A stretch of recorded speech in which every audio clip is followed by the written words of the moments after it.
खानापूर तालुक्यातील दुर्गम भागातील हुळंद या गावच्या ग्रामस्थांच्या मालकीची सर्वे नंबर 3 मधील 508 एकर जमिनीवर संबंध नसलेल्यांची नावे दाखल करण्यात आली आहेत। याबाबतची माहिती हुळंद येथील युवकांना मिळाली।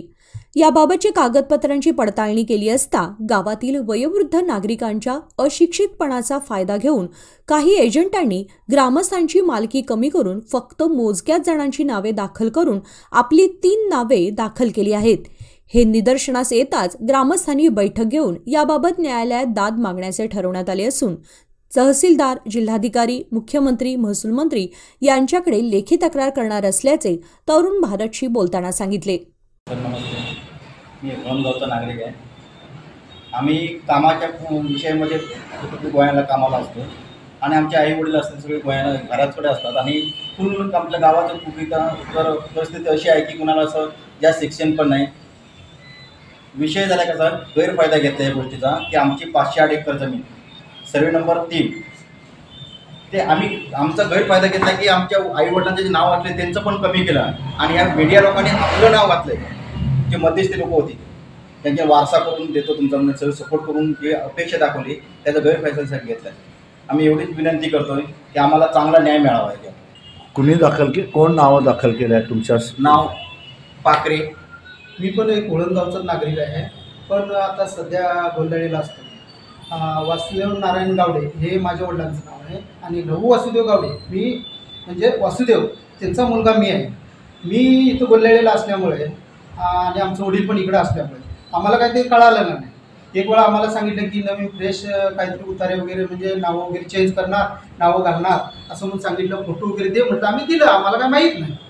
मग नंतर आम्हाला कळालं की ही जमीन कुठेतरी दुसरी माणसं म्हणजे बाहेरची लोकांनी आम्हाला सांगितलं की तुमची जमीन कुठेतरी विकायला बघायला लागल्यात, कोणतरी असे व्यक्ती आहेत। तर आम्ही पोराकडनं चर्चा केल्यानंतर आता हे 5-6 दिवसाच्या अगोदर जाऊन म्हटलं बघूया, चला जाऊ उतारे काढूया। उतारे काढल्यावर बघतोय तर परशुराम पाकळे नागोर्ड्याचा आणि संदीप गवस कणकुंभी आणि अमित पाटील हे पण कणकुंबचे। मग हे जे आमच्या गावची किंवा भावची व्यक्ती अशी गावाची नाही तर भावकीतली नाही तर आमच्या बाहेरच्या गावची लोक त्यांची उतारावर नावं चढली। त्यामुळे आम्हाला कळालं की हे काहीतरी वेगळंच वातावरण असेल म्हणून आम्ही सगळे कागदपत्र आता काढतोय। तर आम्हाला असं वाटायला लागलं की तिची जमीन आमच्या हातात न गेल्यासारखं आम्हाला वाटायला लागलं।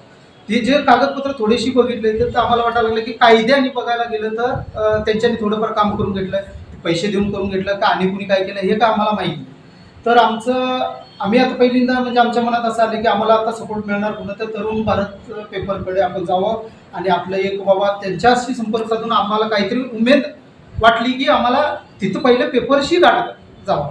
तर आम्ही तरुण भारतच्या यांना भेटलो त्यावेळेस त्यांच्यानी सांगितलं की ठीक आहे। आमचं ऐकून घेतल्यानंतर त्यांच्यानी म्हटलं की बरं आहे, बरोबर आहे, तुमचं जर सही आणि तुम्ही खरे असेल तर तुम्हाला न्याय नक्कीच मिळणार असं त्यांच्यानी म्हटल्यामुळे आम्ही आता मीडियासमोर आम्ही हे सांगत आहे की आता काही जरी झालं तर ज्या व्यक्ती ज्यांची नावं आम्ही घेतलेली आहे त्या व्यक्तींनी कितीही ताकद लावली तर आमची सर्व गावची म्हणजे आता थोडी पोरं आहे, आमचं सर्व गाव मिळून आम्ही सगळी जण कोर्टाकडे धाव घेणार, तहसीलदार ऑफिसकडे धाव घेणार, टाईम पडल्यावर पोलीस स्टेशनला जाणार। पण आम्हाला आमची मागणी अशी आहे की सरकारने पण आमच्याकडे लक्ष द्यावं आणि आमची कुठं चुकलं असलं तरी पण आम्हाला त्यांच्यानी हे करावं असं आमची इच्छा आहे।